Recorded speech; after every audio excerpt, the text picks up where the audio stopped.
Euh, alors rapidement, on a rencontré donc qui s'appelait Ludwig, je crois que c'est ça. Luidver. Luidver, qui était donc, qui n'est pas vraiment le seigneur de attends, j'ai un problème avec les noms du village de Barfleur, voilà. Ce qui n'est pas vraiment le seigneur de Barfleur, mais qui est un peu le bourgmestre, on va dire, qui vit dans un village un peu à l'esprit communiste, pour faire simple, où ils sont pas vraiment tributaires du seigneur, ils font fonctionner leur village et un peu en bien commun avec les paysans qui n'ont pas de seigneur. Il nous a annoncé que le tournoi avait été annoncé. Le tournoi annoncé avait été annulé. Tout à fait, ouais. Qu'il n'y avait plus de raison du coup à ce qu'on aille au tournoi. Et il y a eu un son là, je sais pas si c'est passé. Je sais pas si c'est moi. Ouais, j'ai entendu aussi, mais c'est pas grave, continue. Ça doit pas Ça m'a être fait moi. peur. Et donc il nous a proposé, vu qu'on ne devait pas y aller, si on pouvait faire une petite mission pour lui, qui était de chasser du bandit, je crois bien. Voilà. Il me semble que c'était ça.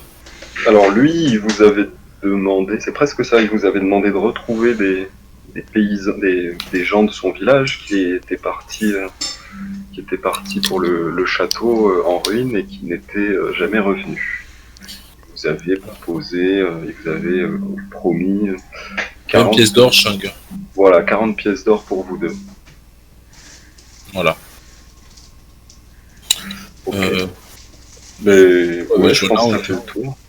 Voilà, Jonan était parti pour le faire, et de mémoire aussi j'avais aperçu une personne un peu suspecte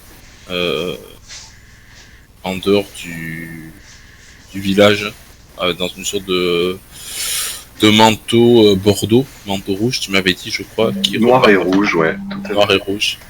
Un peu suspect, qui avait fait demi-tour. Alors je sais plus si tu m'avais dit c'était après avoir aperçu les chevaux ou avoir aperçu qu'il y avait des gens ou pas. C'est ça, ouais.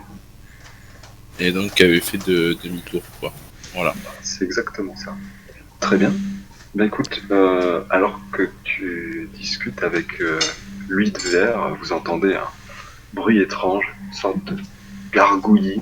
Tu vois Jonah qui se tient le ventre, et qui fait « Oups !» Et puis vous le voyez, il quitte précipitamment les lieux, sans doute pour aller à la selle.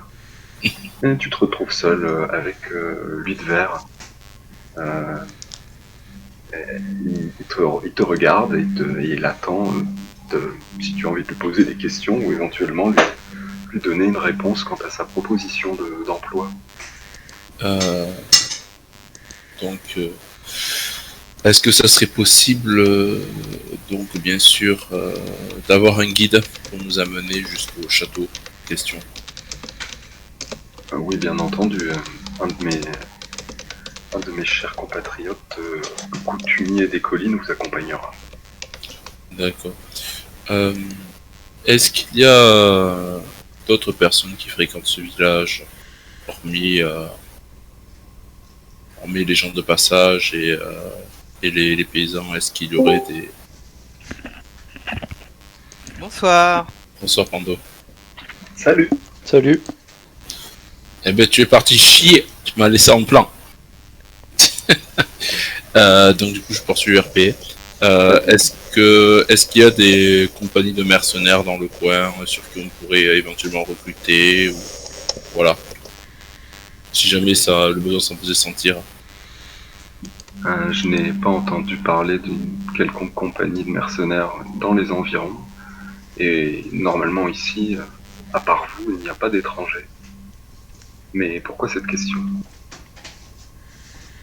Et parce que vous m'avez dit que des gens allaient au château et n'en revenaient pas. Donc, comme je n'ai pas vu, à part des mendiants et des paysans sur les grands chemins, est-ce qu'il y avait une raison particulière pour vous que les gens ne reviennent pas de ce château? Est-ce qu'il y a des rumeurs, est-ce que ce serait des bandits ou est-ce que ce serait quelque chose de plus... Voilà. Alors que que tu lui dis ça, il commence à s'asseoir sur sa chaise, il prend un air un peu grave. Il te dit en effet, je pense que toutes ces disparitions sont l'œuvre de bandits, et peut-être même bien pire.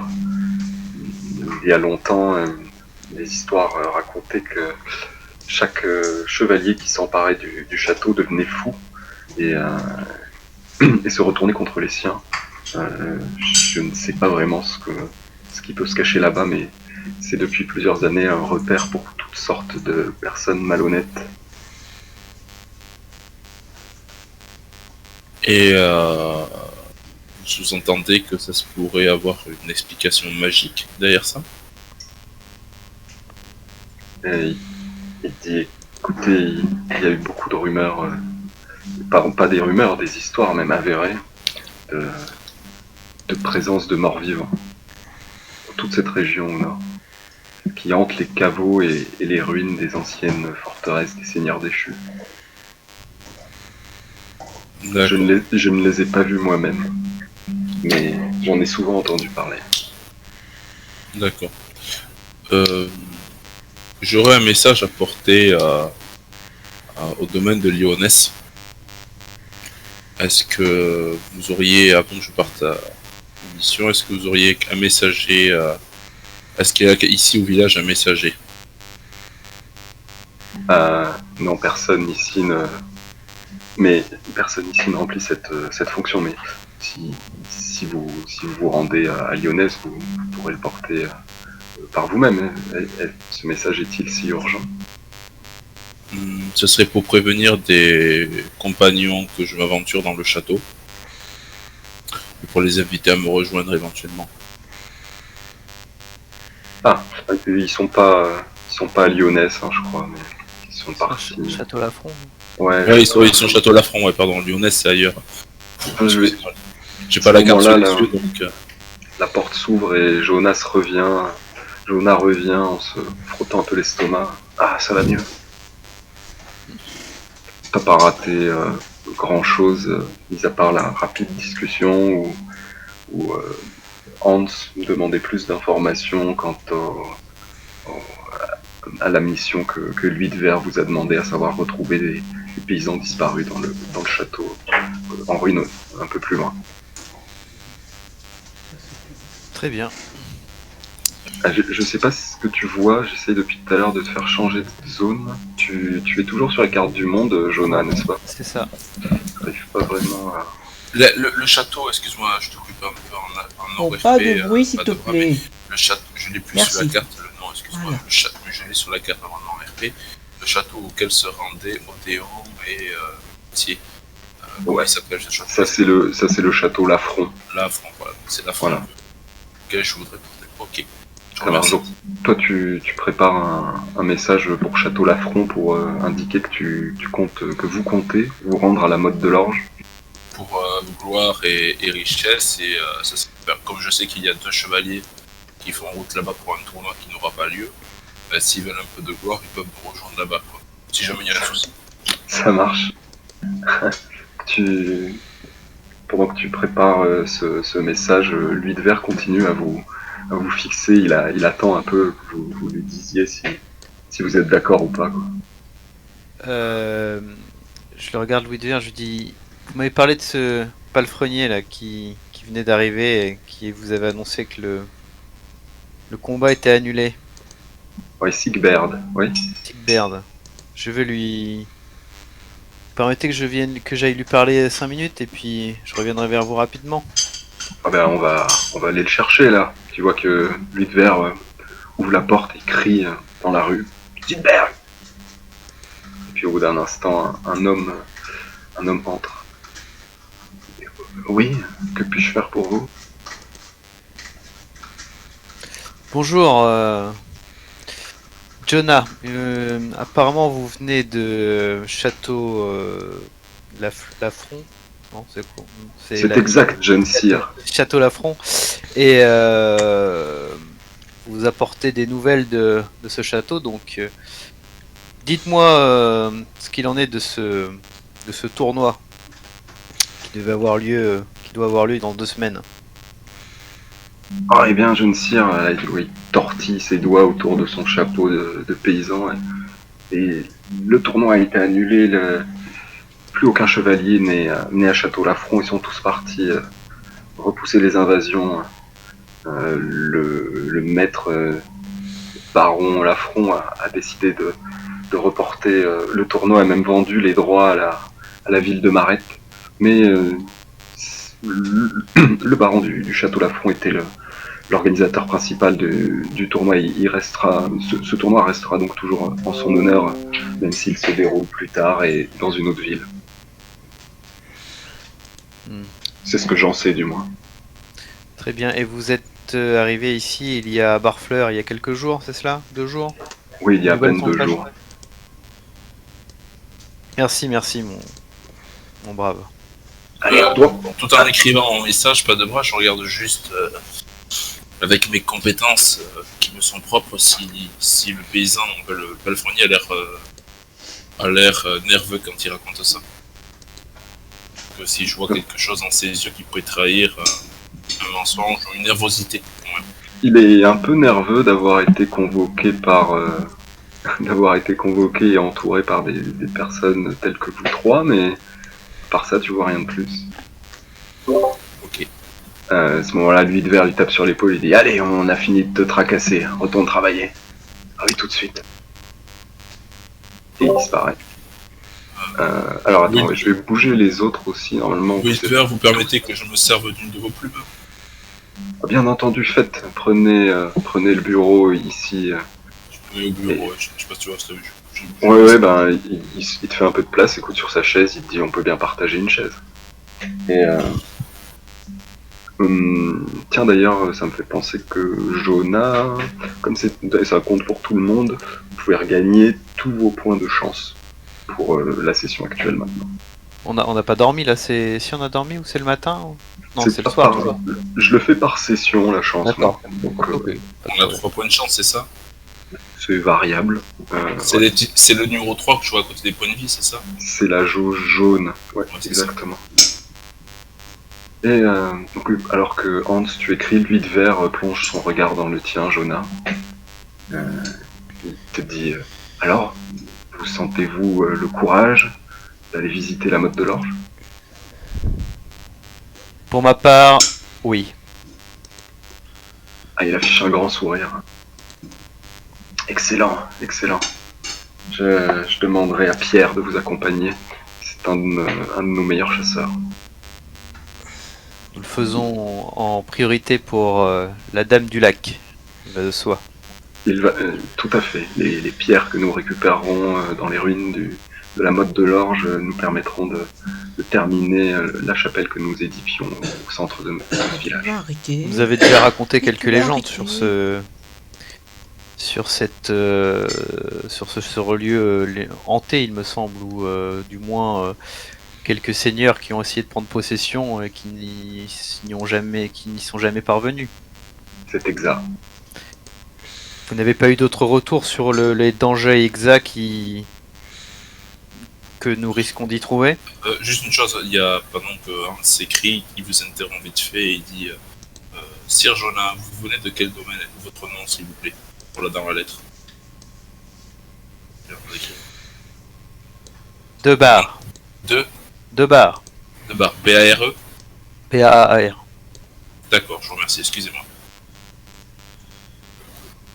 Eh bien, jeune sire, je pense que vous risquez sans doute de rencontrer des gredins et des marauds, des vagabonds qui profitent des ruines et de la légende qui les entoure pour établir un campement, mais si jamais vous deviez rencontrer pire, j'espère que vous aurez le cœur bien accroché. Les légendes parlaient de cryptes sans fin qui s'étendent sous la motte de l'orge et qui renferment les tombeaux d'anciens chevaliers.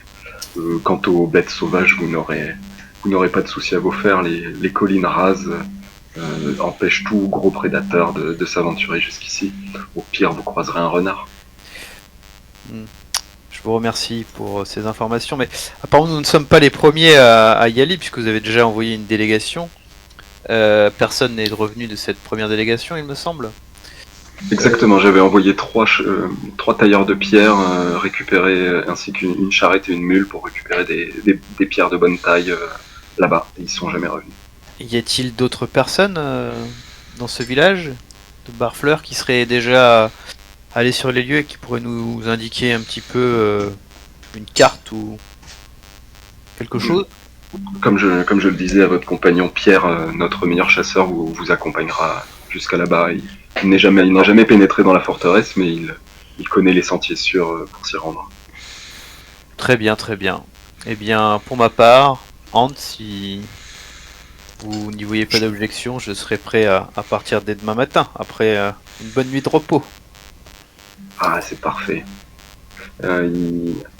Alors que tu termines ta lettre, Hans, Luidver la prend et sans la lire, il la plie. Ah pardon, mais excusez-moi, finissez. Écoutez, cette discussion a été un peu longue, mais je suis ravi qu'aujourd'hui, que c'est la Providence qui vous amène dans mon village. J'espère vraiment que vous retrouverez les 3 pauvres bougres qui sont partis là-bas sur mes ordres.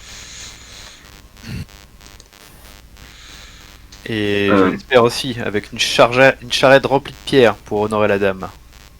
À ce moment-là, la porte d'entrée claque et un homme d'armes entre. Porte les couleurs que vous avez déjà vues sur la route, ce sont les couleurs de l'affront. Il est accompagné par un paysan.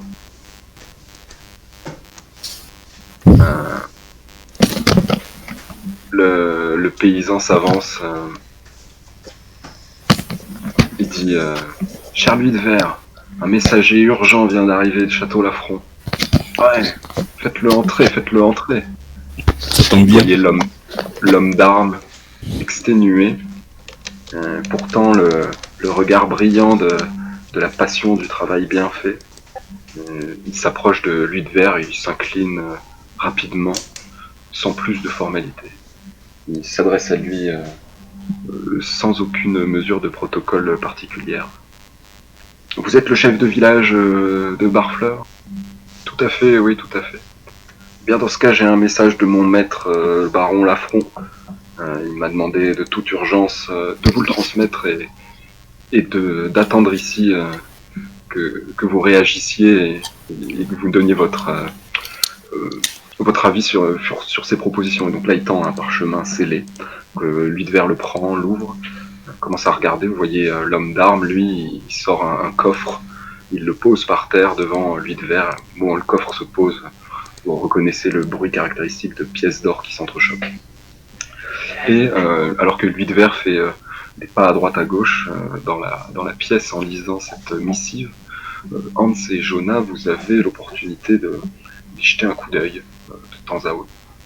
Et je vais partager un message. Alors.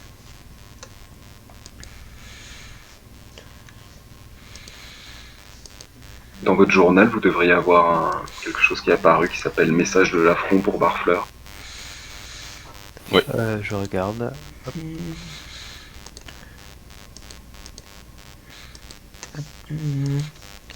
On dirait que...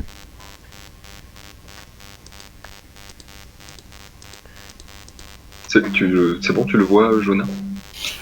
Et de cette truc de qu'est-ce qu'on peut voir? On peut voir tout? Oui, tu peux tout voir. Il n'y a rien du tout. C'est normal, je te l'ai pas mis à Xéa parce que tu... Tu sais bien, tu vas le montrer aux spectateurs. Ah, alors on va montrer. Attends, je vais le mettre à tout le monde. C'est bon.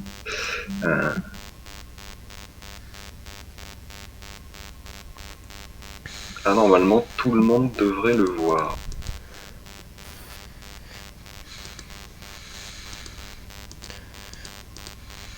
Voilà. Et donc il fait les 100 pas, il lit ce message et l'homme d'armes est un peu suspendu à ses lèvres. Moi je reviens sur l'homme d'armes et je lui fais... Je récupère la lettre, je finis la lettre. Alors si tu m'autorises, je la scelle avec une cire blanche d'une bougie qui doit traîner par là. Et je sais pas si mon personnage un seau de bague, si s'il est possible qu'il ait ça ou si c'est un objet de jeu. Je considère que tu as une petite bague familiale, oui, si tu veux. Donc je la scelle avec la bague familiale. Et je m'approche du messager avec 3 deniers, je sais pas si c'est bien. Et je lui fais, donc je m'adresse à lui, je lui dis j'ai ce message pour Sir Odéon et Sir Gauthier qui arriveront dans peu de temps au domaine de votre maître. Vous serez gré de lui donner de ma part. Je lui tends le message et les deniers au passage. Il s'incline légèrement, il prend le tout, il acquiesce sans en dire plus, il tourne de nouveau son attention vers lui de verre. Tu l'entends murmurer, ce sera fait. Ok, et je lui remets les 3 deniers du coup. Ça marche. Et on va passer sur...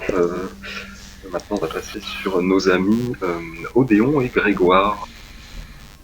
Ah, Odéon. Présent.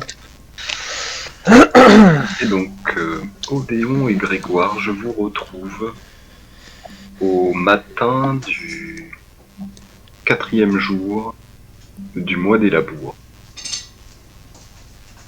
Parfait.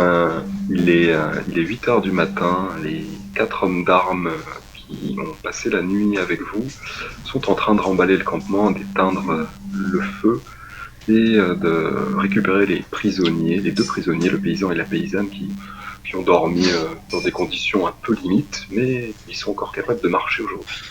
Personne ne manque à l'appel, on est tous là, il ne manque aucune affaire importante. Je récupère mes menottes qui étaient sur les prisonniers. Yes, tu les détaches de cette position très inconfortable dans laquelle tu les avais laissés. Alors, la nuit fut bonne.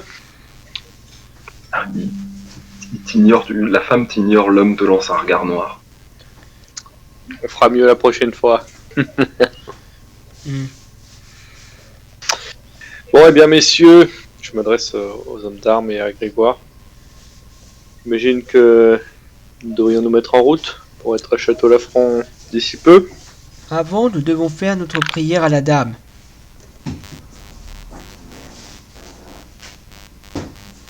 Là, je fais ma prière. Faites donc. Grégoire, un homme d'armes s'approche et dit « Tout à fait. On remballe le camp et on part. Dès que possible, nous arriverons en fin de matinée à Château-Lafranc si le temps ne se gâte pas. » Au moment où il dit ça, une petite bruine commence à se faire sentir et vous voyez que le ciel un peu couvert est devenu un peu menaçant. Pouvons-nous pas prier en route, Grégoire? Là, je suis en train de prier dans ma tête, donc je pense pas pouvoir te répondre. Bon, je vais commencer à monter à cheval. Monsieur, vous êtes prêts? Ils ont mis à peu près une dizaine de minutes pour remballer le campement et leurs affaires. La prière de la dame ne dure pas aussi longtemps que ça. Et donc a priori vous êtes tous prêts à partir au moment où ils le sont. Bon, n'oublie pas, la demoiselle paysanne, je la prends sur mon cheval, parce que c'est toujours une dame, qu'elle soit une c'est toujours une dame, quoi. Tu l'as fait monter sur ton cheval, c'est ça que tu m'as dit? Je suis un chevalier de Brétonnie, la galanterie fait partie de mon code d'honneur et je compte le respecter. Ça marche, donc tu fais grimper la paysanne qui, à sa grande surprise, accepte. Et les hommes d'armes te voient faire, mais ne laissent rien transparaître. Et vous continuez à parcourir le paysage de collines dévastées et de mottes, parfois surplombées d'un château en ruine, parfois surplombées d'un petit village ou d'une petite loge de chasse. Et à travers ce sentier sinueux, vous avez marché maintenant pendant de nombreuses heures. Vous êtes à... Attends, on regarde les distances. Clac, 40 km. Donc vous avez marché à peu près 4 heures. Il est midi. Quand vous arrivez presque en vue du château, il vous faudra encore une bonne heure de marche pour l'atteindre. Ah oui, non, vous êtes pas. Ah non, pardon, il est pas midi parce que vous allez pas plus vite que les hommes d'armes. Les hommes d'armes sont à pied, donc vous restez à leur niveau, n'est-ce pas? Oui. Donc vous arrivez plutôt vers. Vous arrivez, bah ouais, comme ce qu'il avait dit, hein, vers 17h, vous arrivez finalement à Château-Lafron. Euh, Vous traversez une portion du village qui jouxte un grand château perché en haut d'une butte. À CRP, est-ce qu'il y a du thé en Brétonie? Tu dois pouvoir en trouver, j'imagine. Enfin, si ça Donc, je vient peux le de- dire officiellement, ça va bientôt être l'heure du thé. un peu, ouais. Très bien. Vous traversez ce village qui a l'air assez vide. Et vous suivez les hommes d'armes qui pénètrent dans la cour du château. Là, sur la droite, une immense écurie qui pourrait facilement accueillir 50 chevaux, et elle aussi étrangement vide. Euh, et la pluie se fait un peu plus forte alors que finalement vous rentrez à l'intérieur du baron Lafont. Il y a pas. Juste question, quand on passe l'écurie, il n'y a même pas de palefrenier, il y a personne qui gère l'écurie. Si, un peu partout vous voyez un ou deux, trois gars. Quand je veux dire qu'elle est vide, c'est que y a aucune monture, quoi. D'accord, parce que moi j'aimerais que mon cheval se repose pour qu'il soit frais Alors, le lendemain éventuellement. Est-ce que c'est possible de le laisser? Bien entendu, quand vous arrivez à l'intérieur de la cour du château, vous de toute façon vous pouvez pas rentrer avec votre cheval dans le château, donc il est mis à l'extérieur et il y a deux jeunes garçons d'écurie qui s'occupent de vos montures. Alors, Vous êtes- on le laisse faire. J'aimerais leur demander quelque chose. Aux garçons d'écurie, Ouais, ou au premier adulte que je croise. avec le premier adulte que tu croises, c'est un des hommes d'armes qui est avec toi depuis tout à l'heure, mais Ouais, bah, je vais lui demander.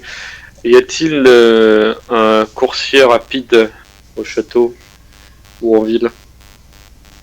vous cherchez une monture, Non, non, un messager plutôt. un messager. Oh ben, oui bien sûr. Vous vous souvenez du gars qu'on avait croisé sur la route? Bien, Ouais. il fait partie de ceux qui sont nos meilleurs cavaliers. Il devrait revenir normalement un peu en fin de journée, je pense. Si vous avez un message à porter, il pourra le faire s'il n'a pas d'autres instructions de la part du baron. Et il est seul à faire ce travail? Non, il y en a d'autres. C'est lui le meilleur, c'est pour ça que je vous le recommande. Mais Et vous n'avez pas de pisonnier? pas de prisonnier. Pigeonnier. Allez, pigeonnier. Lance-moi un des 10. Attends, tu peux répéter ce que t'as dit, j'ai pas bien compris. Lance un des 10, s'il te plaît. Un des 10. On a bien un pigeonnier, oui. On n'a pas beaucoup de pigeons dedans, mais Eh bien, si vous êtes pressé, vous pouvez toujours envoyer un pigeon là où vous souhaitez envoyer votre message. Je peux utiliser votre lettre. Ouais.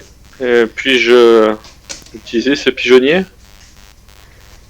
bien entendu, mais j'aimerais pas tout d'abord que nous allions faire les présentations auprès du baron Lafron. Oui, oui, c'est entendu. Bien sûr, bien sûr. Vous pourrez lui demander vous-même d'utiliser son pigeonnier. Je n'ai pas ce genre de pouvoir ici. Accompagnez-moi. Nous allons lui montrer ces deux prisonniers. Ben, je suis l'homme d'armes. Moi aussi, je fais descendre la dame de mon cheval. Bon, veuillez nous suivre. Et pas de saillie, s'il vous plaît. Vous êtes finalement au sec à l'intérieur du château, entouré par les hommes d'armes ici, et également avec les deux prisonniers. Après plusieurs couloirs décorés de façon assez modeste, vous vous rendez compte que dans le château, à part des serviteurs et quelques personnes en tenue un peu courtisane qui traînent dans les coins, il n'y a pas grand monde. Les bruits de pas résonnent beaucoup alors que vous êtes amené dans une grande pièce au bout de laquelle se trouve un trône de bois peint d'une fine couche dorée passée par le temps. Sur ce trône est assis un homme costaud, barbu. Vous imaginez immédiatement que c'est le baron Lafron. À côté de lui se trouve une dame. Elle est habillée en vêtements de noble et derrière elle, dans ses jupons, se cache un petit garçon. Vous voyez que au pied du trône, il y a deux gros chiens qui sont en train de dormir. Il y a plusieurs hommes d'armes qui quadrillent la pièce. Et enfin, vous voyez que le baron est en pleine séance de doléances. Il y a une personne qui est en train actuellement de faire des doléances, c'est l'aubergiste qui est là. Et alors que vous arrivez dans cette pièce, un héros, un homme d'armes dont la tâche est de faire les annonces. Alors il a la même tête que votre aubergiste, mais c'est pas lui. Mais c'est mon token d'aubergiste. C'est ce que j'allais poser comme question. Tu Non, viens de c'est pas le même. préciser. Il vient d'un autre village et donc lui il est pas là, mais c'est un aubergiste quoi. Donc le héros s'approche de vous et notamment du tracker qui était parti chercher les prisonniers. Et puis vous les voyez qu'ils échangent rapidement quelques mots. Le héros vous regarde, il regarde les prisonniers, il dit très bien, attendez votre tour. Le baron en a presque terminé. Et On a qui silencieusement. Grégoire Gauthier, sauf si vous comptez faire quelque chose de particulier, vous allez malgré vous assister à la doléance de l'aubergiste. On va écouter silencieusement. Pourquoi se parle comme ça? Vous arrivez en cours de doléance, l'aubergiste il a l'air assez abattu et il reprend. Mais monseigneur, je vous jure, ils sont partis ce matin, ils sont partis sans payer. 4 étrangers, je les ai vus. Ils étaient vêtus comme tous ces gens qui viennent du sud. Vous voyez le baron qui fait un geste de la main. Il suffit, j'en ai assez entendu. Ce n'est pas de ma faute si tu ne sais pas gérer ton établissement et que des gens le quittent sans payer. Maintenant, hors de ma vue, avant que je ne m'énerve. Et vous voyez l'aubergiste qui est renfrogné commence à partir par une porte vers le côté. Finalement, le héros vous dit c'est à votre tour, approchez. Et donc le tracker s'avance rapidement, il dit Seigneur, j'ai retrouvé les 2 paysans qui s'étaient soustraits à votre autorité ce matin. Je les ai retrouvés grâce à l'aide de ces 2 jeunes chevaliers ici présents. Vous voyez que le baron, sa mine s'illumine quand on mentionne le nom de jeunes chevaliers. Il jette un coup d'œil dans votre direction et il opine la tête avec un petit sourire. Il dit ah très bien, bon, écoutez, pour elle, vous n'avez qu'à la assigner là au château, aux latrines, pendant une semaine. Et lui, c'est pas la première fois que je le vois. Vous voyez le paysan, il a les genoux qui commencent à trembloter. Ce sera 3 coups de fouet, et ensuite il retourne au champ. Et je veux plus qu'ils se voient tous les deux. Vous voyez les hommes d'armes qui disent très bien, Seigneur, très bien. Et là, la sentence est en voie d'être exécutée alors que les prisonniers sont conduits hors de la pièce.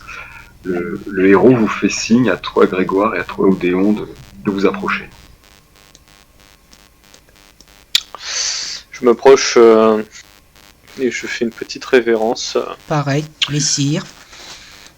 Seigneur, c'est un honneur de vous être représenté. Je suis Odéon de Solében. Grégoire de la forêt. maison Gauthier. Nous avions avec nous 2 autres compagnons qui ont dû faire un petit détour. Ils devraient arriver d'ici quelques jours. Je viens de la forêt d'Arven. La route fut un peu longue jusqu'ici. Et je venais pour un tournoi qui était organisé, mais je crois savoir qu'il a été repoussé. Comme c'est malheureux, vous veniez pour le tournoi. Ah, eh bien en effet le tournoi a été annulé, je l'ai reporté à dizaines de jours, un peu plus au sud.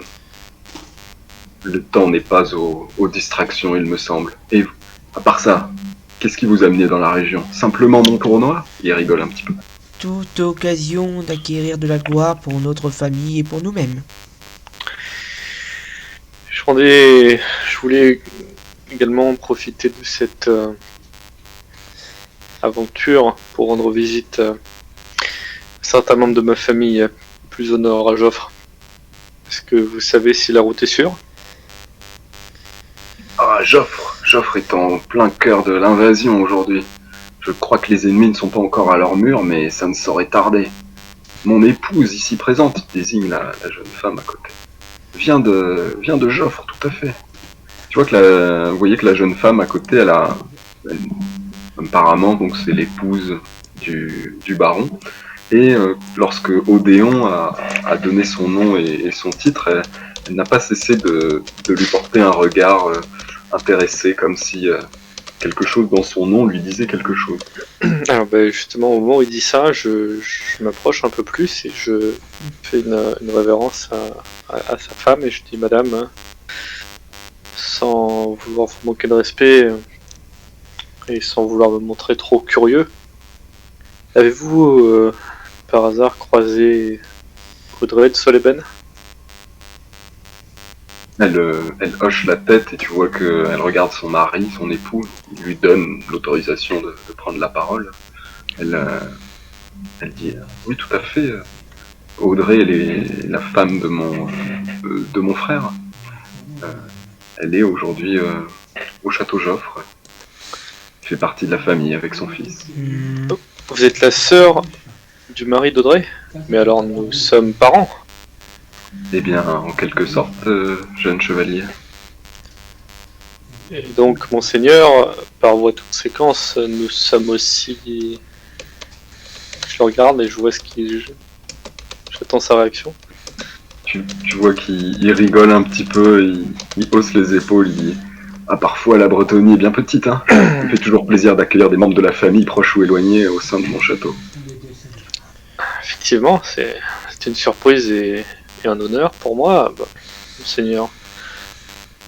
Je vous avoue que je suis un peu confus de ne pas avoir apporté avec moi un petit cadeau, une petite offrande. Votre simple présence à tous les deux est un cadeau pour moi, jeune sire. Il éclate de rire en claquant des doigts pour appeler un peu de vin. Je ris de mon cœur aussi et je dis je prévoyais d'envoyer un message à Audrey pour lui signaler ma présence et pour lui dire que j'arrivais. Puis-je profiter de l'occasion pour emprunter, pour utiliser votre pigeonnier ou pour envoyer un message? Bien entendu, vous pourrez faire cela et vous-même et votre ami Gauthier, si ma mémoire est bonne, êtes les bienvenus ce soir dans ma demeure. Eh bien, nous acceptons votre invitation avec plaisir, monseigneur. Là, tu le vois qui d'un coup de main essaye de dire à ces hommes de chasser de chasser toute personne superflue de la pièce. Donc les prisonniers disparaissent, ainsi que l'aubergiste et la plupart des hommes d'armes qui vous avaient accompagnés sur la route, eux aussi quittent la pièce, ne laissant plus que quelques gardes et le héros. Sans vouloir être indiscret, quel crime avaient commis ces gueux? Eh bien, lui, il s'est introduit dans le château. Elle était depuis plusieurs jours à travailler en cuisine et je sais pas trop pourquoi, s'il l'a forcé ou s'il l'a kidnappé, je vous avoue que ça m'est égal. Ils sont tous les deux partis et ils ont essayé de quitter mes terres et de se soustraire au travail qui est dû à chacun. Nous avons entendu parler de cette histoire avec le village. C'est quoi le village déjà? Allô?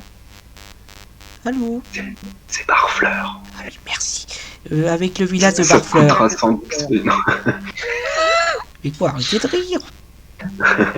Il dit oui, tout à fait, j'ai envoyé ce matin un message au chef de Barfleur et je compte bien avoir une réponse dès ce soir. Mais laissez-moi vous interrompre un instant, jeunes gens. Si vous n'êtes pas là pour le tournoi, vous comptez bien rester quelques jours ici, et il s'adresse à toi particulièrement maintenant, Odéon. Vous seriez même prêt à rendre service à un membre de votre famille. Évidemment, ce serait un honneur et un plaisir.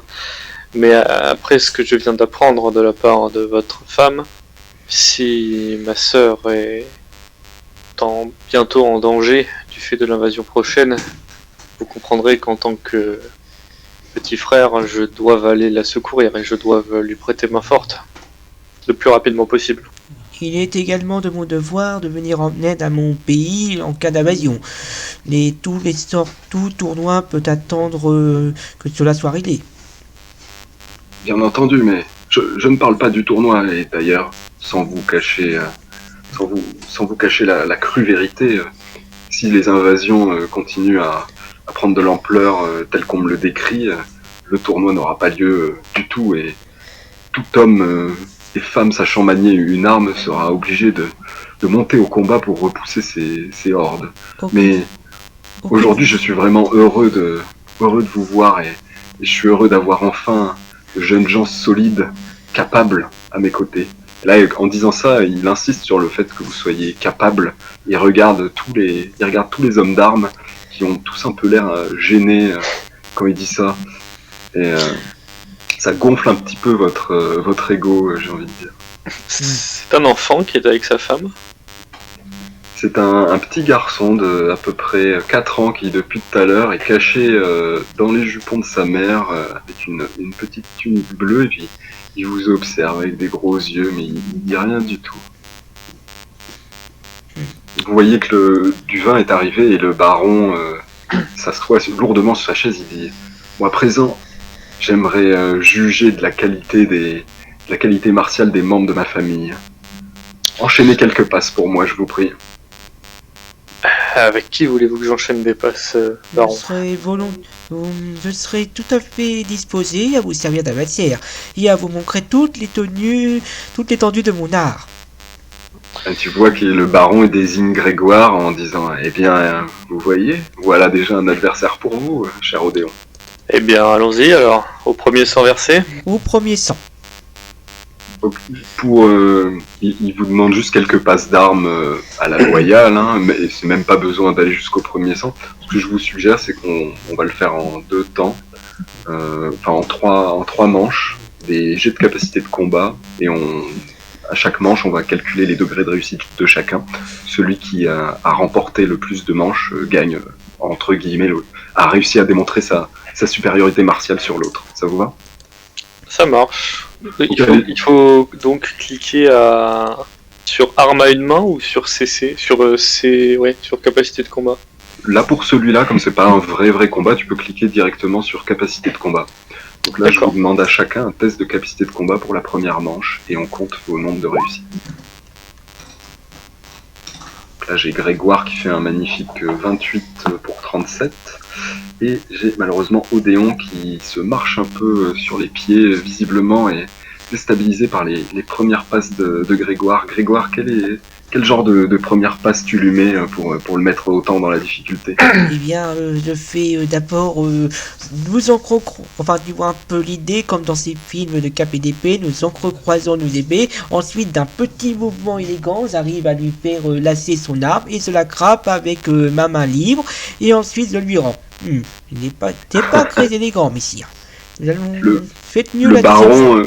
Le baron, sa femme et le petit garçon rigolent un petit peu face à cette démonstration de maîtrise. Vous reprenez vos Odéon, une réaction? Non, c'est vrai que je me laisse surprendre, mais je ramasse mon arme et je suis bien décidé à prendre cet adversaire au sérieux. Mais non, pourquoi ne passe pas l'autre alors? S'il te plaît.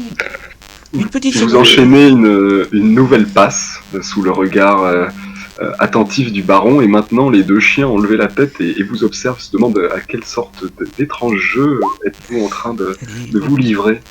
Oh mince. Oh.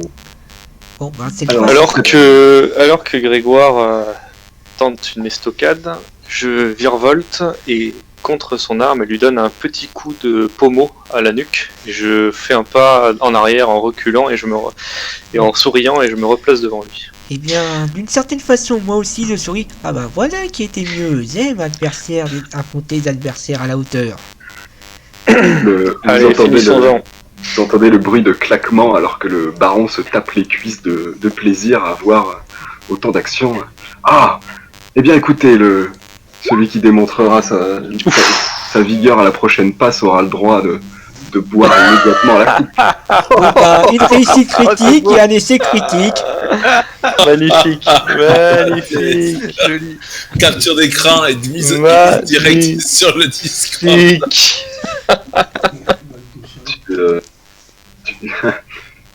Alors, voilà, c'est magnifique, quoi. Écoute, magnifique. C'est Grégoire qui va dire ce qui se passe. Eh bien, voyons comment je vais essayer d'imaginer ça, mais c'est une meilleure idée, vas-y. Donc, alors qu'on allions le porter un coup, j'arrive encore une fois à le désarmer, mais cette fois le mouvement fait en sorte que j'arrive également à l'attraper, à le faire tomber par terre, et ma lame, tout ça, et là, disons que là...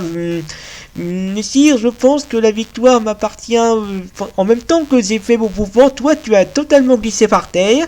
Et donc là, tu te retrouves totalement à ma merci, tout ça. Ma fine lame, juste, disons, 10 cm de ta corde quand même. Je vais pas prendre de risque de t'en parler en faisant faire exprès.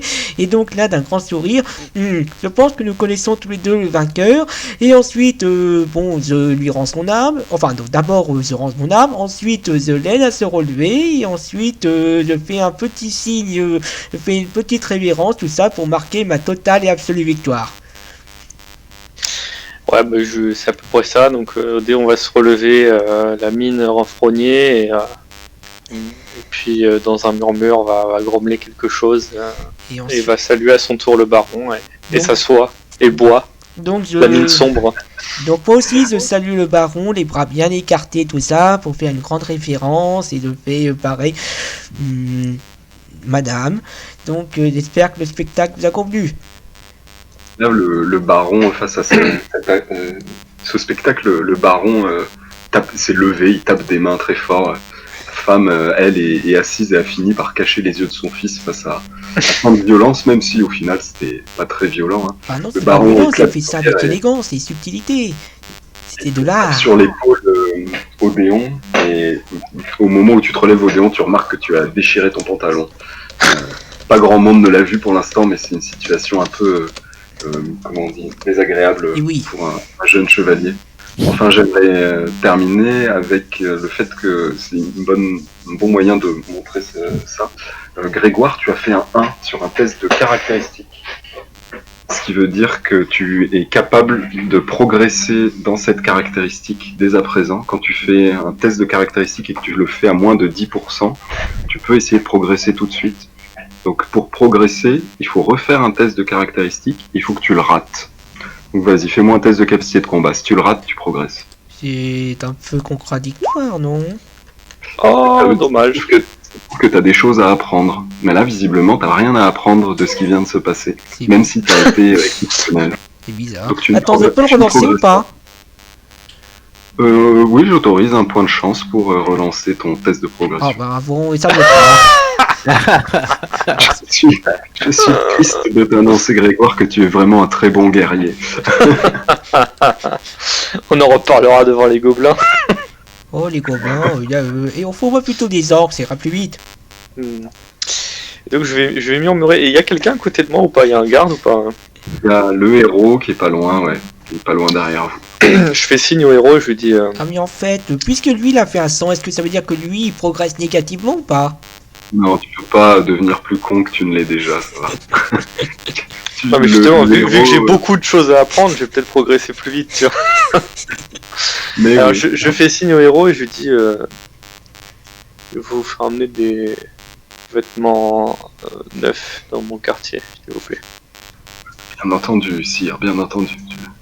Personne n'a vu, sire, personne n'a vu. Bien, recule de quelques pas. Non. Là-dessus, Gontran s'assoit et vous invite à vous asseoir. Du vin vous est porté et la femme ainsi que l'enfant, on leur demande, le baron leur dit, retournez dans vos appartements, vous y serez plus au calme. J'ai à discuter avec ces deux jeunes gens de choses très sérieuses. Et la dame se lève, s'incline. Le petit garçon, il fait au revoir, il te fait coucou Grégoire. Apparemment, tu l'as beaucoup impressionné. Je lui salue aussi. Dans quelques années, il sera sûrement un grand chevalier. Écoute, s'il arrive à survivre jusque-là, on C'est l'espère. meilleur que ses ascendants, oui. Et le baron fait également venir quelques plateaux de nourriture, des petites cailles et quelques morceaux de pommes de terre. Vous constatez que c'est assez frugal comme repas pour une personne de son statut. Et vous avez quand même compris que maintenant que depuis que vous êtes rentré dans son village jusqu'à là où vous êtes affronté devant son trône, sa baronnie n'est pas au plus haut en termes de finances. qui sont un peu tous en train de se serrer la ceinture, mais il offre une hospitalité bien supérieure à tout ce que vous avez pu voir les dernières semaines. Et vous discutez avec lui pendant le repas, et là, vous apprenez plusieurs choses. Je vais essayer de le faire assez vite, histoire qu'on puisse switcher au groupe suivant. Enfin, je veux pas que les gens passent trop de temps à pas jouer, c'est dommage. Mais bon. Et donc, là, vous apprenez en discutant avec lui qu'il y a plusieurs jours, il y a 2 jours exactement, son fils est parti, et qu'à l'origine, le tournoi avait été organisé en l'honneur de son fils. Pour un peu, le baron voulait faire une surprise à son fils. Il vous explique qu'il voulait organiser ce tournoi et prouver que son fils puisse y participer et puis qu'il puisse prouver sa valeur réellement. Et la veille de lui annoncer cette nouvelle, le baron a appris que son fils avait quitté le château sans lui demander la permission, en embarquant les derniers vétérans des compagnies d'hommes d'armes qui étaient encore présents, réduisant encore plus les défenses du château Lafranc. Et que son fils était parti à la Motte de l'Orge, un château abandonné un peu plus au nord de la position. Le fils était persuadé qu'en reprenant la Motte de l'Orge, il gagnerait un certain statut aux yeux de son père. Et le baron, lui, vous dit que c'était tout à fait inutile, car il avait déjà pleine confiance à son fils, il sait pas quelle mouche l'a piqué et pour quelle raison il est parti si prestement se jeter dans un endroit aussi dangereux et baigné de mystère. Et il vous explique le baron continue et il vous explique qu'il a envoyé un message à Barfleur, le village qui est pas loin de la Motte de l'Orge, pour leur demander leur assistance pour essayer d'envoyer une mission d'expédition à la Motte de l'Orge pour voir s'ils arrivent à retrouver son fils. Et que le baron aujourd'hui, baron Gontran, est très heureux aujourd'hui que toi, Odéon de Solében, et toi, Grégoire Gauthier, soyez actuellement présents, assis autour de sa table, avec une forte envie de prouver votre valeur, et sans programme particulier pour les 10 prochains jours. N'en dites pas plus, nous allons récupérer votre fils. Seigneur Gontran, l'invasion que vous avez évoquée plus tôt, pensez que elle est plus à craindre que la menace de Bar-les-Mottes? Nous avons entendu parler de la malédiction. Pour tout vous dire, si l'invasion des hordes barbares aujourd'hui est très grande, récupérer la Motte de l'Orge serait un avantage stratégique indéniable. Il nous permettrait de sécuriser les routes d'approvisionnement de nos chevaliers. Il donnerait également un point de repli en cas de désastre. Si Château Joffre venait à tomber, tous ses habitants pourraient venir se réfugier à la Motte de l'Orge. C'est un objectif stratégique que mon aïeux a essayé de prendre pendant plus de 50 ans, sans jamais succéder. Dans ces cas-là, je me mettrai en route dès demain matin. De même. Très bien, très bien. Au moment où vous finissez le repas, une porte claque, et ça va être un peu le gimmick de ce personnage. Arrive un messager, toujours en faisant claquer les portes. Sire, il accourt, il a l'air exténué. Pas-moi fort avec la porte, s'il vous plaît, monsieur. Vous avez à peu près passé 3 heures, on va dire, dans le château depuis le début. L'homme revient en courant, il dit « Sire, j'ai des nouvelles de Barfleur ». Et il tend un message au baron, qu'il le déplie et qui commence à lire. Et là-dessus, on va faire une pause, messieurs. Ce n'est pas gentil de me laisser dans le suspense, c'est pas gentil. Est-ce que tu m'autorises juste de demander au messager de transmettre mon message ou pas? Ah, Alors, ton message que tu voulais envoyer à Château Joffre, c'est celui-là dont tu parles? Ouais, c'est ça. Ce message-là, il est dans les mains du héros. Et il va le donner au pigeonnier, c'est ça? Soit il va le donner au pigeonnier, soit il va le donner au messager en fonction des ordres qui sont donnés dès à présent au messager. Mais pour l'instant, ton message est entre de bonnes mains. Et il est toujours dans ton champ de vision. Ça marche. Ah, donc je vous propose une pause de de 10 minutes. Juste, je voudrais dire un petit truc. Alors, je sais pas si Zéa, c'est moi qui ai mal compris. Mais à un moment, tu as utilisé, alors c'est pas très grave dans l'absolu, mais faire attention parce que tu as utilisé des informations qu'en fait tu n'as pas pris conscience par ce que t'as dit le MJ, mais parce que nous on a vécu de notre côté.